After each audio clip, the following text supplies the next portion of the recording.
네, 반갑습니다. 우리가 수요 예배 때는요, 저희들이 큐티하는 말씀을 다시 한번 좀 정리하는 시간으로 제가 가지려고 하는데요. 우리 요한계시록 2장 12절, 13절 두 절을 읽고 나머지는 제가 좀 말씀을 나누면서 함께 본문을 살펴보도록 하겠습니다. 요한계시록 2장 12절, 13절 길지 않으니까요. 우리 한 목소리로 합독하도록 하겠습니다. 요한계시록 2장 12절에서 13절입니다. 한 목소리로 같이 읽겠습니다. 시작. 버가모 교회의 사자에게 편지하라. 좌위의 날선 검을 가지신 이가 이르시되 내가 어디에 사는지를 내가 아노니 거기는 사탄의 권자가 있는 데라. 내가 내 이름을 굳게 잡아서 내 충성된 증인 안디바가 너희 가운데 곧 사탄이 사는 곳에서 죽임을 당할 때에도 나를 믿는 믿음을 저버리지 아니하였도다. 오늘 말씀의 포인트를 두 가지로 갖겠습니다. 첫 번째는 이름이고요. 두 번째는 시선입니다. 여기 오늘 말씀에 좀 두 기둥에 다시요. 첫 번째는 이름이고 두 번째는 시선입니다. 자, 첫 번째 이름. 예수님께서는 소아시아, 이 소아시아는 오늘날의 터키 지역입니다. 7교회를 향하여서 지금 요한계시록을 통해 말씀하고 있습니다. 그런데 각각의 교회를 향하여서 말씀하시는 그 예수님의 모습을 보면 참으로 각각 다양합니다. 왜 다양하냐? 이것은 예수님의 모습이 변하는 것이 아니라 오히려 그 각 교회 성도들의 눈높이에 맞춰서 예수님이 나타내 보여주시는 것입니다. 자, 그래서 그 예수님의 이름을 좀 먼저 살펴보고자 하는데요. 우리가 아까 12절을 읽었는데 제가 다시 한번 읽겠습니다. 버가모 교회의 사자에게 편지하라. 좌우에 날선 검을 가지신 이가 이르시되. 예수님의 이름이 좌우에 날선 검을 가지신 이로 나타나고 있습니다. 자, 이것은 버가모 지역의 배경을 아셔야 됩니다. 높은 지역이었습니다. 그리고 어디서나 이 버가모 지역을 지리적으로 높았기 때문에 다 볼 수 있었습니다. 거기에 로마 황제를 섬기는 신전이 있었습니다. 또한 그 외에도 여러 많은 우상 숭배를 하는 곳이었습니다. 특별히 버가모는 소위 끝발이 좋은 도시였습니다. 그러니까 총독에게 자치권을 줬고요. 재판권을 줬고 판결을 집행할 수 있는 권리까지 준 곳이 바로 버가모였습니다. 그래서 버가모 사람들의 마음속에 그리고 그 당시 기록을 보면 버가모 사람들이 자신들을 향하여서 뭐라고 얘기했냐면 우리는 정의의 칼을 갖고 있다. 이렇게 얘기를 했습니다. 그러한 버가모를 향하여서 지금 예수님께서 뭘 얘기하십니까? 칼을 얘기하는 그들에게 칼을 얘기합니다. 12절을 다시 보세요. 좌우에 날선 검을 가지신 이가 이르시되. 우리들에게 얘기하는 것이죠. 그리고 버가모 교회 성도들에게 얘기하는 것이죠. 진짜 너희들이 가지고 있는 칼이 정의의 칼이라고? 그러면 너희들 칼이 진짜인지 아니면 내가 가지고 있는 칼이 진짜인지를 한번 보자 라고 도전하는 것입니다. 이들은 로마 지배를 당하고 있었고 또 로마 황제를 신봉하였기 때문에 여기서 말하는 칼은 언제나 로마 황제를 얘기하는 것이었습니다. 그들이 다스리는 그 힘에 모든 것이 있음을 이들은 고백하였던 것이죠. 그래서 정의의 칼을 외쳤지만 사실은 그것은 정의의 칼이 아니라 단지 로마 황제의 그 권세 아래 그냥 먹고 살기에 편한 그런 그들의 안위의 소리였을 것입니다. 자, 2장 18절을 보겠습니다. 2장 18절. 두아디라 교회에게 예수님께서 말씀하시는데 그 이름이 달라집니다. 자, 2장 18절 같이 읽겠습니다. 시작. 두아디라 교회의 사자에게 편지하라. 그 눈이 불꽃 같고 그 발이 빛난 주석과 같은 하나님의 아들이 이르시되. 자, 여기서는요. 예수님의 이름이 불꽃 같고 그 발이 빛난 주석, 브론즈거든요. 노쇠를 얘기하죠. 자, 철의 이야기를 하고 있습니다. 자, 이것은 왜 그러냐? 두아디라 지역은 로마에서 철제로 가장 유명했던 곳이 두아디라였습니다. 이곳에서 철제 무기를 만들었습니다. 그러하기 때문에 그들의 상황과 그들의 배경에 가장 적실한 모습으로서 오늘 예수님께서는 당신을 소개하고 있습니다. 나의 눈은 불꽃 같고 나의 발은 노쇠 같다. 브론즈, 노쇠 같다. 주석과 같다. 이렇게 얘기하고 있습니다. 또 여러분 3장 1절을 보십시오. 예수님의 이름이 계속해서 달라지는데 오늘 새벽에 우리가 함께 살펴보았던 말씀인데요. 4대 교회에게는 이렇게 말씀하십니다. 3장 1절 같이 읽읍시다. 시작. 사대 교회의 사자에게 편지하라. 하나님의 7영과 7뼈를 가지신 이가 이르시되 내가 내 행위를 아노니 내가 살았다 하는 이름은 가졌으나 죽은 자로다. 사대 교회를 향하여서 예수님은 자신의 이름을 하나님의 7영과 7뼈를 가지신 이라고 소개하고 있습니다. 우리는 알고 있습니다. 성경에서 말하는 7이라는 수는 완전수입니다. 그런데 오늘 본문에서 7이라는 단어가 2번이나 반복되고 있습니다. 말 그대로 완전하고 완전하다라는 것이죠. 다시 말하면 예수 그리스도 외에 필요한 것이 없다라는 선언입니다. 당시 사대 교회는 로마 지역에 있어서 이렇게 불리워졌습니다. 사치와 부요함의 대명사. 이곳이 바로 사대 지역이었습니다. 그러하기 때문에 이들은 부족함이 없었습니다. 그런데 이들의 모습을 한번 보십시오. 뒤에 한번 보세요. 1절 뒷부분에 보면 이들이 뭐라고 얘기합니까? 내가 살았다 하는 이름을 가졌으나 죽은 자로다. 그러니까 이들 스스로 우리는 살아있어. 이 정도 하면 하나님이 기뻐하시는 것 아니야? 이 정도 하면 주님께 온전함을 다해서 나아가는 것이야 라고 스스로 이야기를 했다라는 거죠. 하지만 하나님의 시선은 어떻습니까? 살아있음이 아니라 죽었다라고 말씀하고 있는 것입니다. 이 사대 지역은 그 당시 최대의 금맥이 흐르는 금 생산지였습니다. 마치 이런 것입니다. 오늘날도 마찬가지지만 중동 지역에 전쟁이 빈번합니다. 그 이유가 무엇입니까? 석유 때문에 그렇습니다. 마치 이것처럼 이 사대 지역은요, 전쟁이 빈번했습니다. 왜냐하면 금이 있었기 때문입니다. 그래서 사치와 부요함의 대명사였지만 한편으로는 전쟁이 빈번하게 일어났기 때문에 이들의 마음속에는 미래에 대한 안정, 뭔가 붙잡을 수 있는 그 확보하고자 함의 열망이 뭘로 나타났냐면 소위 종교성으로 나타났습니다. 제가 다시 한번 좀 이 말씀을 드리고 싶습니다. 예수 그리스도의 복음, 그리고 종교, 복음과 율법, 이렇게 나누고 싶습니다. 복음은 뭐냐? 예수 그리스도께서 오늘 우리들에게 말씀하십니다. 내가 다 했다. 율법은 무엇입니까? 네가 해라입니다. 종교는 무엇입니까? 네가 해라입니다. 그래서 종교성이 발휘되기 시작하면 우리들 마음속에 뭐가 작동이 되기 시작하냐면 순종, 헌신, 열심, 노력, 애씀이라는 단어들로 우리들 신앙이 꽉 차게 됩니다. 우리는 경험하였습니다. 순종, 애씀, 노력, 헌신, 열심의 그 끝이 어디입니까? 더 쥐어짜는 것밖에 없습니다. 끝이 없습니다. 이것이 종교성으로부터 이루어져 나가는 모습입니다. 자, 그렇다면 제가 지금 이러한 노력, 헌신, 애씀, 열심, 순종을 무시하자는 말입니까? 아니요, 그렇지 않습니다. 주객이 전도됐다는 것을 말하고 싶은 것입니다. 어디서부터 우리는 출발해야 되는 것입니까? 복음입니다. 다시 말하면 예수 그리스도께서 오늘 우리들에게 말씀하십니다. 내가 다 했다. 내가 다 이루었다. 그것 앞에 서 있으라는 것이죠. 오늘 1절에서 3장 1절에서 주님께서 그 얘기를 하십니다. 하나님의 7영과 하나님의 7뼈를 가지신 이가 완전하고도 완전하신 분입니다. 우리가 이것을 믿어야 합니다.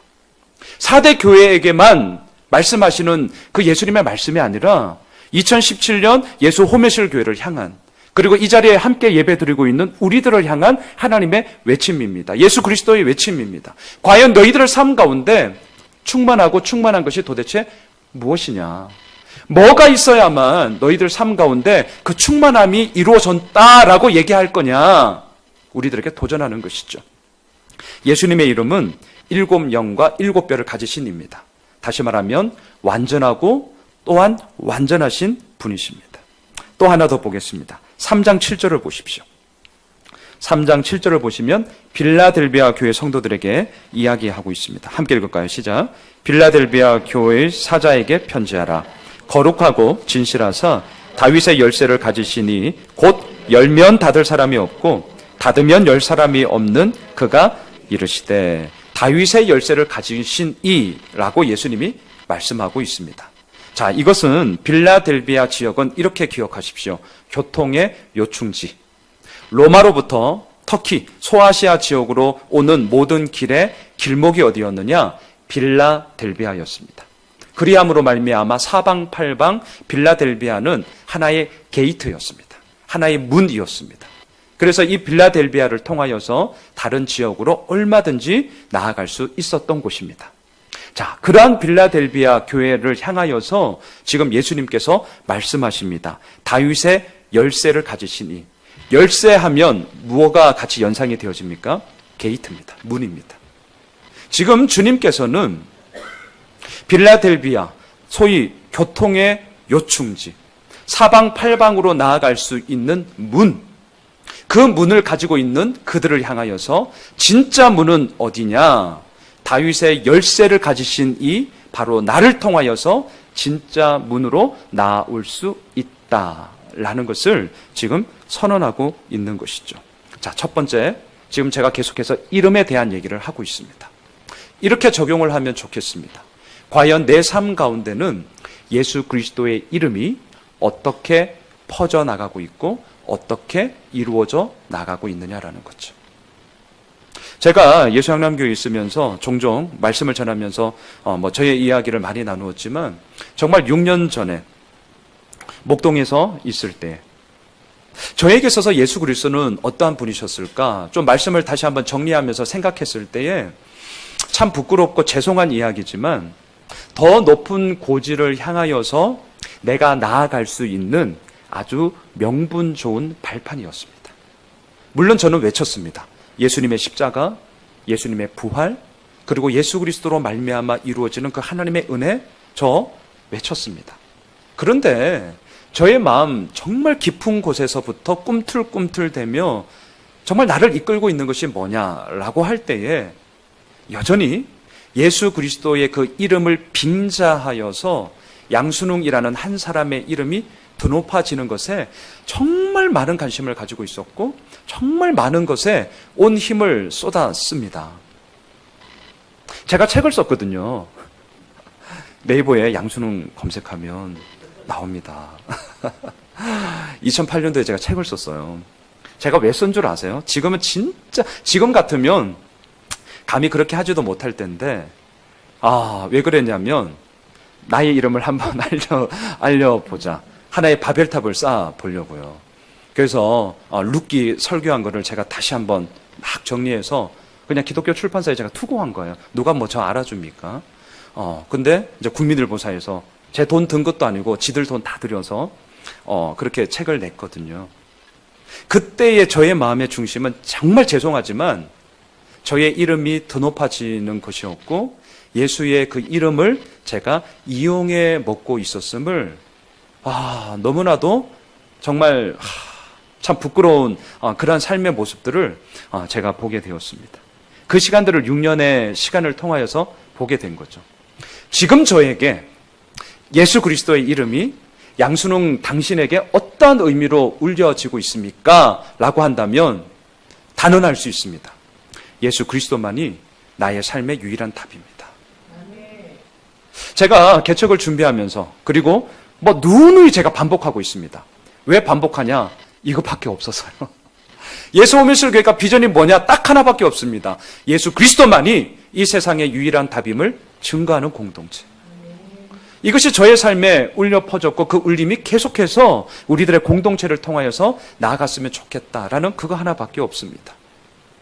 다시 한번 질문하겠습니다. 우리들의 삶 가운데 예수 그리스도의 이름은 어떠한 의미입니까? 4대 교회는 4대 교회에게, 빌라델비아 교회는 빌라델비아 교회에게, 두아디라 교회에게는 두아디라 교회에게, 각각의 그들의 상황 가운데, 그들의 정황 가운데 주님께서는 친히 내려오셔서 소위 인카네이션을 하신 거죠. 성육신하셔서 그들의 눈높이 가운데 예수 그리스도 당신을 보여주고 있습니다. 변하시는 분이 아니에요. 왜 여기선 저렇게 말하고 저기에선 저렇게 말하냐? 그 얘기가 아닙니다. 그 예수 그리스도를 더 그들의 삶 가운데 울려 퍼지기 위한 하나님의 애씀, 하나님의 함께 하심을 보게 되는 것이죠. 기억합시다. 우리들의 삶 가운데 예수 그리스도의 이름은 어떠한 의미입니까? 두 번째, 시선입니다. 시선.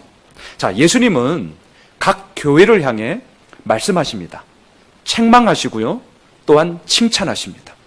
이 책망과 칭찬을 통하여서 예수님의 시선이 어디를 향하고 있는지, 예수님의 마음이 어디를 향하고 있는지를 우리는 알 수 있습니다. 자, 다시금 버가모 교회로 돌아가 봅시다.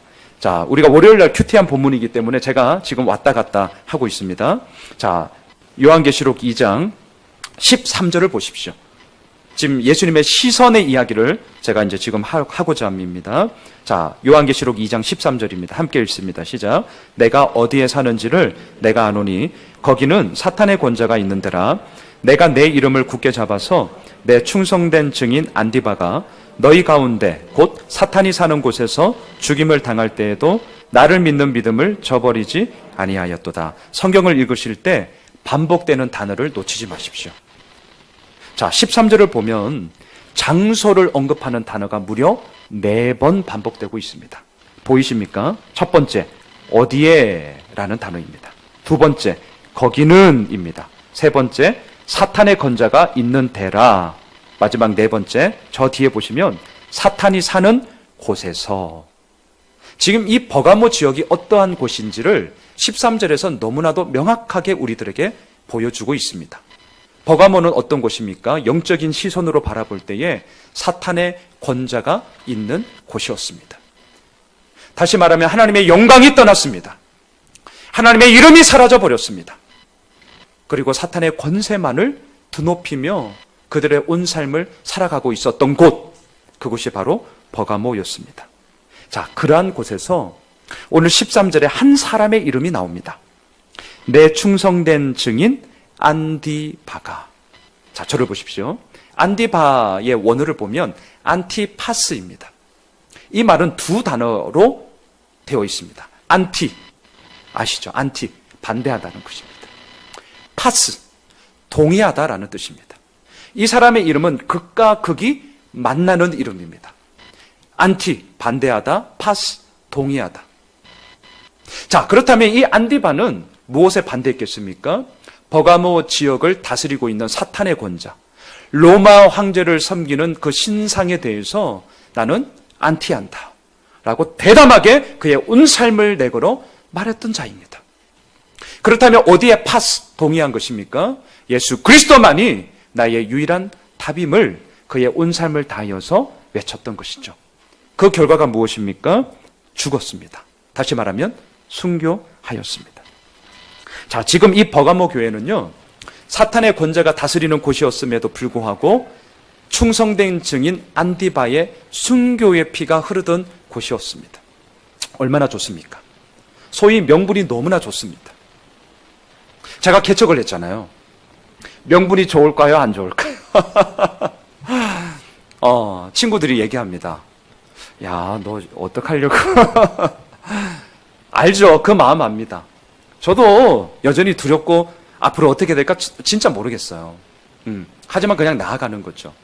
명분이 너무 좋습니다. 야, 나 개척한 목사야. 그것 앞에 진짜 모든 사람들이 이렇게 격려해 줍니다. 하지만 그 마음 한편은 쟤 어쩌려고 저래. 이런 마음이 느껴집니다. 명분이 너무 좋죠. 버가모 교회도 우리 교회는 안디바의 순교의 피가 흐르는 교회야. 명분이 너무 좋습니다. 그런데 그 명분이 너무 좋은 교회가 무너지고 있습니다. 여러분 14절을 보십시오. 14절. 자, 무너지는 안타까운 이야기가 우리들에게 울려 퍼지고 있는데요. 14절 읽겠습니다. 시작. 그러나 내게 두어 가지 책망할 것이 있나니 거기에 내게 발람의 교훈을 지키는 자들이 있도다. 발람이 발락을 가르쳐 이스라엘 자손 앞에 걸림돌을 놓아 우상의 제물을 먹게 하였고 또 행음하게 하였느니라. 뒤에 보십시오. 우상의 제물을 먹는 문제, 그리고 행음, 성적인 문제입니다. 무엇입니까? 인간의 가장 기본적인 욕구를 건드리기 시작했습니다. 명분이 너무 좋은 교회라니까요. 순교의 피가 흐르는 교회야. 너무나 큰 대의를 가지고 나아갔던 교회입니다. 하지만 어디에서 무너집니까? 먹는 것에서 무너졌습니다. 어디에서 무너집니까? 성적인 문제 앞에 무너졌습니다. 예수님의 시선을 보십시오. 우리는 어떻습니까? 예수 그리스도인으로서, 크리스찬으로서 나 예수 믿는 자야. 네, 너무나 훌륭한 정말 명분을 가지고 우리가 나아갑니다. 근데 우리의 숙제는 무엇입니까? 예수 그리스도를 믿습니다라는 이 믿음이 우리들의 삶의 현장으로 들어왔을 때 뭐에서 나타나요? 먹는 문제에서. 나의 욕심 가운데 채워도 끝이 없는 이 욕망과 이 욕심 가운데 진짜 무너집니다. 어디에서 무너집니까? 우리들의 욕정을 통하여서 무너집니다. 80년대 중반부터 우리나라의 아주 스테디셀러로 지금도 많이 알려진 책이 있습니다. 리차드 포스터 목사님의 돈, 성, 권력이라는 책입니다. 이건 너무나 통찰력 있는 책입니다. 모든 인간의 역사를 바라볼 때에, 기독교의 역사를 바라볼 때에 어디에서 무너졌느냐? 세 가지라는 것입니다. 돈, 성, 권력. 100%입니다. 버가모 교회가 왜 무너졌습니까? 우상의 재물을 먹는 문제에서요. 그리고 행음하는 문제에서요. 대의 명분을 붙잡고 살아가는 것 좋습니다. 하지만 그것에만 머물면 안 됩니다. 우리들의 일상생활 가운데 이루어지는 우리들의 삶의 모습을 살펴보아야 하는 것이죠. 또한 우리 좀 넘어서서 두아디라 교회도 한번 살펴보실까요? 여러분 19절을 가보십시오. 예수님의 시선이 어떻게 이루어지는지를 우리가 봅니다. 19절입니다. 함께 읽습니다. 시작. 내가 내 사업과 사랑과 믿음과 섬김과 인내를 나누니 내 나중 행위가 처음 것보다 많도다. 여기서 사업이라는 단어는 비즈니스 아닙니다. 여기서 나오는 단어는 뒤에 나오는 행위, 에르곤이라는 단어와 같은 의미입니다. 그래서 행위라는 단어로 그냥 생각하시면 됩니다. 여기서 말하는 행위는 무엇입니까? 중간에 나오는 사랑, 믿음, 섬김, 인내를 통칭하는 용어입니다. 자, 이 두아디라 교회를 향한 예수님의 시선은 이것이었습니다. 내 나중 행위가 처음 것보다 많도다. 정말 대단한 이야기입니다. 우리는 흔히들 얘기합니다. 용두삼위. 처음은 화려합니다. 처음은 풍성합니다. 하지만 그 끝으로 갈수록, 시간이 지날수록 흐지부지 되어지는 변질됨, 쇠락함, 쇠퇴함, 그 가운데서 우리는 용두삼위라는 말을 참 안타깝지만 많이 쓰고 있고 또한 경험하게 되는 것이죠. 두아디라 교회는 그러한 측면에서 볼 때 내 나중 행위가 처음 것보다 많도다라는 이 예수님의 이 시선과 이 평가는 어마어마한 이야기입니다. 자, 그런데 문제는 뭐냐? 20절을 보십시오. 20절 함께 읽겠습니다. 시작. 그러나 내게 책망할 일이 있노라. 자칭 선지자라 하는 여자 이세벨을 내가 용납함이니 그가 내 종들을 가르쳐 꿰어 행음하게 하고 우상의 재물을 먹게 하는도다. 두아디라 교회에도 스물스물 어려움이 생겼습니다. 그것은 여러분 20절에 보면 여자라는 단어를 눈여겨보셔야 됩니다. 자, 요한복음 2장 가나 혼인잔치 때 예수님께서 어머니 마리아에게 뭐라고 말했습니까? 여자여. 이때 헬라어 단어를 보시면 구나이라는 단어입니다. 이것은 예의 없는 단어가 아니라 그 당시 최고의 존칭어입니다. 높은 지위에 있던 부인을 향하여서, 귀부인을 향하여서 구나이 이렇게 말했습니다. 존칭어였습니다. 이 구나이라는 단어에서 파생된 단어가 오늘 여자라는 귀내라는 단어입니다. 그렇기 때문에 이세벨은 우리가 쉽게 단정할 수는 없지만 그럼에도 불구하고 두아디라 교회 가운데 꽤 영향력 있는 어떤 사람의 부인이었으면 분명합니다. 예를 들어서 이런 것이죠. 제 아내가 뒤에 있지만 이연화 앞에 여자 이연화 이런 의미와 같습니다. 이세벨은 누구의 부인인지는 모르지만 분명 영향력 있는 자의 아내였습니다. 근데 문제는 뭐냐? 그 앞에 또 하나의 수식어를 보십시오. 이 이세벨을 향하여서 뭐라고 얘기했냐면 자칭 선지자다. 선지자는 가르치는 자 아니겠습니까? 이 이세벨에게 사람들이 몰려들기 시작했습니다. 자칭이라는 단어는 교회로부터 공적으로 권한을 위임받았다라는 것이 아니라 말 그대로 자기 스스로 그렇게 얘기했다라는 거죠. 근데 문제는 자기 스스로 그렇게 떠들어도 사람들이 무시하면 되는 건데 이상하게 두아디라 교회 성도들이 이세벨에게 몰려든 것 같아요. 뭘 가르쳤는지는 모르겠습니다. 본문에 안 나옵니다. 그런데 그 결과가 무엇입니까? 20절 뒷부분을 보십시오. 가르쳐 꿰어 행음하게 하고 우상의 재물을 먹게 하는도다. 저는 이 말씀을 묵상하면서 이렇게 정리했습니다. 이세벨의 가르침은 무엇이었는가? 한마디로 적당주의, 한마디로 타협주의를 가르쳤다. 왜? 두아디라 이 지역 역시 철제로 유명한 곳이었고, 또한 상인조합, 소위 길드가 이곳에 팽팽하게 조직이 되어져 있었기 때문에 이것을 벗어나서 살아간다는 것은 참으로 힘든 일이었습니다. 그 당시 상인조합, 길드는 뭘로 똘똘 뭉쳐져 있었냐면 로마 정부와 결탁되어져 있었습니다. 그래서 그들이 버는 돈의 상당한 부분이 로마 황제를 섬기는 신전으로 들어가게 되었습니다. 그러니 예수를 믿는 자들이 이 상인조합, 길드에 포함되지 않으면 상거래를 할 수 없고 일자리도 얻을 수 없고 정말 먹고 살기에 완전히 안전함을 박탈당하는 것이었기 때문에 이것이 이들의 문제였거든요. 그 틈바구니에 자칭 선지자라 말하는 여자 이세벨이 가르치고 있는 것입니다. 야, 이 정도면 됐어. 적당히 하자. 너 예수 믿지 않냐? 나 예수 믿어. 그러면 이제 이렇게 해도 되는 거야. 여러분, 이 마음이 이해되지 않습니까? 너무나 팽팽한 긴장함 가운데 우리의 삶이 막 살고 있는데 어떤 한 사람이 그 삶 가운데 하나의 여유를 던지는 그 말, 얼마나 좋습니까? 그래도 되나 보다. 동지를 얻게 되잖아요. 그리고 그곳에서부터 무너지게 되는 것을 우리가 오늘 이 본문을 통해 보게 되는 것입니다. 여러분, 3장으로 가봅시다. 4대 교회를 향한 예수님의 시선을 보십시다.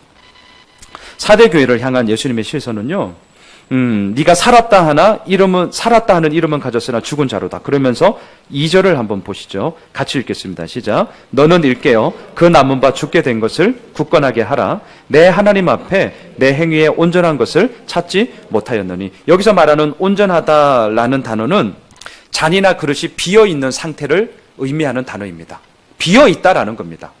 그래서 흔히 우리가 하는 말, 속빈 강정, 이렇게 생각하시면 됩니다. 4대 교회는 자기들 스스로 우리는 살아있다.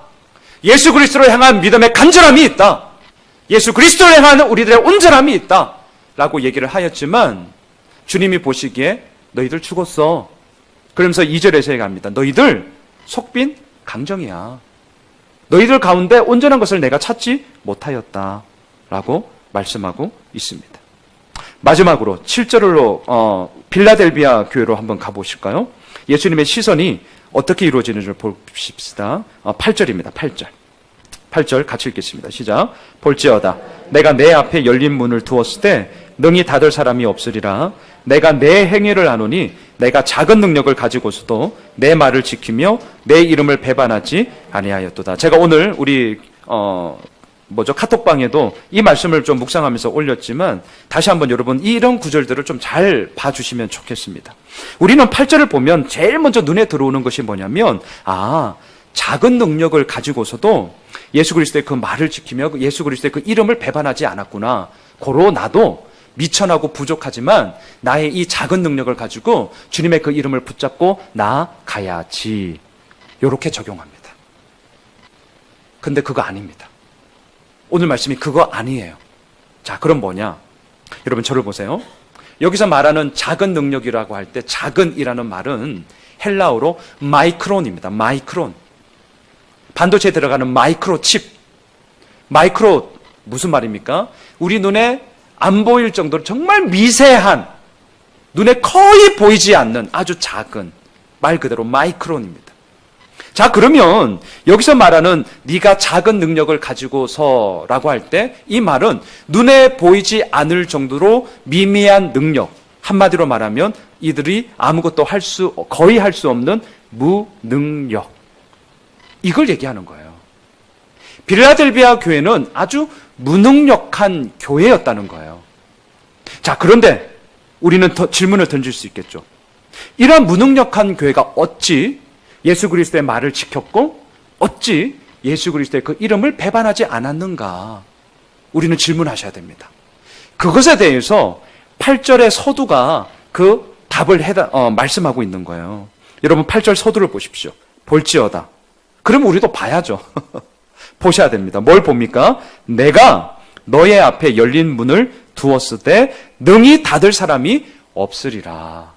여기서부터 출발하셔야 되는 거예요. 우리는 성경을 특별히 8절 이걸 가지고 좀 교훈을 삼으시면 좋겠어요. 8절 이런 구절을 쭉 읽고 나서 우리는 해석을 어떻게 하냐면 거꾸로 해가기 시작합니다. 이게 우리의 문제라니까요. 큐티할 때 왜 어렵냐? 말씀 묵상할 때 왜 어렵냐? 왜 아전인수격으로 해석하냐? 거꾸로 자꾸 가요. 희한하죠? 같은 한글을 읽었는데 똑같은 한글이 아니에요. 거꾸로 읽으면 어떻게 돼요? 이 사람들이 말을 지켰고 배반하지 않았던 것은 작은 능력을 가지고서도 그들이 열심을 다해서 주님 앞에 나아갔기 때문이야. 고로 주님께서 열린 문을 두셔서 이들이 마음껏 왕래하게 하시는 거야. 이게 거꾸로 해석하는 거예요. 그런 구절이 아닙니다. 이 구절은 앞에서부터 시작하셔야 돼요. 주님께서 문을 열어두셨어요. 이 문은 능히 닫을 자가 없습니다. 그 문이 열려있는 그 기초하에 빌라델비아 교회는 작은 능력이에요. 거의 눈에 보이지 않을 정도로 미미한 능력밖에 없었어요. 한마디로 무능력한 교회였습니다. 하지만 그들은 그 길을 걸어갔습니다. 왜? 예수 그리스도께서 그의 삶 가운데, 그 교회 가운데 열린 문으로서 능히 닫을 자 없이 주님께서 서 있었기 때문입니다. 여기에 우리가 흔들리시면 안 됩니다. 이러한 구절을 정말 붙잡으셔야 됩니다. 말씀을 정리하겠습니다. 오늘 월, 화, 수 우리가 새벽마다 말씀 묵상했던 것을 다시 한번 두 가지로 정리했습니다. 첫째, 이름입니다. 각각의 교회 가운데 예수 그리스도의 이름은 다양한 모습으로 나타나고 있습니다. 우리도 마찬가지입니다. 양 목사에게 나타났던 예수 그리스도의 이름만이 다냐? 아니요. 절대 그렇게 하시면 안 됩니다. 그러면 진짜 이제 이단이 될 수도 있고 사이비가 될 수도 있어요. 절대 그렇지 않습니다. 우리 한 분 한 분의 삶 가운데 예수 그리스도의 이름은 너무나도 다양하게 우리들에게 나타나십니다. 그 이름 앞에 오늘도 서야 하는 것이죠. 두 번째, 예수님의 시선입니다. 시선. 책망 받을 거 있으면 있는 그대로 드러내놓고 책망 받아야 합니다. 이런 말이 있잖아요. 울고 싶을 때 꺽꺽 울어야 됩니다. 진짜. 그냥 막 이렇게 물론 참는 그 마음을 저도 그렇거든요. 하지만 때로는 눈물이 나면 그냥 실컷 우는 것입니다. 책망 받을 때는 정말 정확하게 책망 받아야 합니다. 왜? 예수 그리스도의 책망은 너 죽어라! 죽임이 아니라 너 그리함으로 말미암아 다시 살아라. 회복의 책망이기 때문에 그렇습니다. 주님의 칭찬을 받으면 감사하시면 됩니다. 우리는 유교 문화를 살아가고 있기 때문에 이렇게 칭찬을 받으면 저도 그런데요. 이렇게 때로는 이제 겸손을 떱니다. 겸손하면 되는데 겸손 떠는 건 안 됩니다. 이 뉘앙스를 우리가 알죠. 바라기는 예수 그리스도의 이름, 그리고 그 예수 그리스도의 시선, 이 이름과 시선이 남아있는 우리 주일 만나는 그날까지 우리들의 삶을 이끌었으면 좋겠습니다. 그리고 그것 앞에서 오늘도 우리는 그냥 정직하게 고백합시다. 예수 그리스도께서 우리들의 열린 문이 되어주셔서 그 열린 문 앞에 우리는 서 있습니다. 주님, 능히 닫을 자도 없고 주님이 닫으시면 열 자도 없는 그 주님께서 오늘도 우리를 이끄십니다. 그 고백 앞에 오늘도 함께 나아가는 저희들 모두가 되시길 주님의 이름으로 축원합니다.